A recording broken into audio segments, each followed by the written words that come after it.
ఈ సంక్రాంతి సమరానికి కాలు దువ్వుతున్న చిరంజీవి 150వ చిత్రం ఖైదీ నెంబర్ 150కి పెద్ద షాక్. ఈ సినిమాకి సంబంధించిన ప్రీ రిలీజ్ ఫంక్షన్ ని ఈ నెల 4న విజయవాడలో ఇందిరాగాంధీ మున్సిపల్ స్టేడియంలో చేయాలని చిత్ర బృందం నిర్ణయించిన సంగతి తెలిసిందే.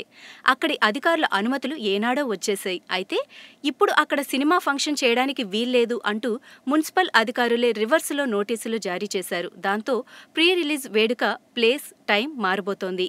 ఈ నెల 7న విజయవాడ లేదంటే గుంటూరులో ప్రీ రిలీజ్ ఫంక్షన్ నిర్వహించనున్నారు.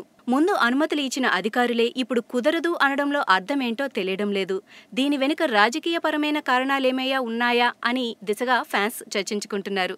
ఇదివరకు Janata garage pre release function కూడా ఇందిరాగాంధీ మున్సిపల్ స్టేడియంలోనే నిర్వహిద్దామనుకున్నారు. అయితే అప్పుడు నాన్ ఎన్టీఆర్ ఫ్యాన్స్ కోర్టుకు వెళ్లి స్టే తెచ్చుకున్నారు. ఆ స్టే చూపించి ఇప్పుడు ఖైదీ నెంబర్ 150ను కూడా అడ్డుకోవాలని చూస్తున్నారు. కోర్టు స్టే ఇచ్చిందన్న సంగతి మున్సిపల్ అధికారులకు అనుమతులు మంజూరు చేసినప్పుడు తెలీదా?